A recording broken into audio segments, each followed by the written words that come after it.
Thank you. Colleague Kovachev. Thank you very much, President. Minister Popovski, welcome here in our Foreign Affairs Committee.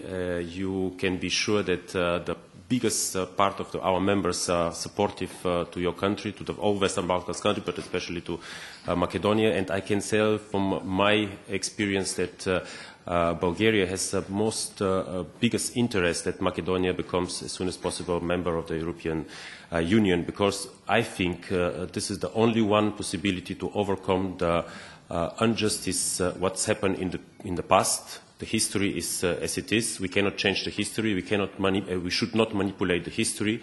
And the only one possibility to overcome this is the European integration, because our citizens from both sides of the border in Bulgaria and in Macedonia has a common history.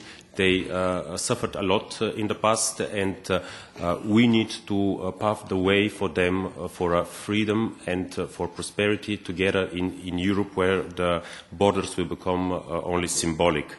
But you mentioned something about respect of national identity, which is totally true and should be applying for all countries, only in case that this national identity is not coming on the cost of the national identities of other member states or other countries, and is based on the objective historical truth.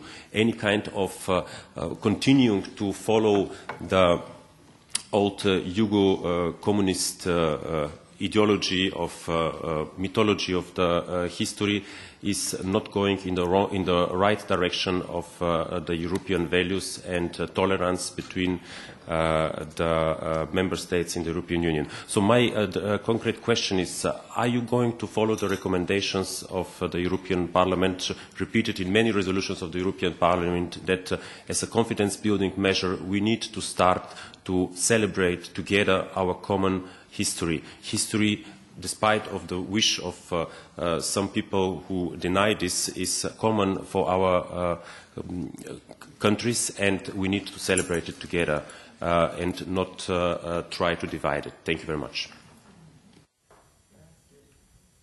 La parola alla collega Kopp.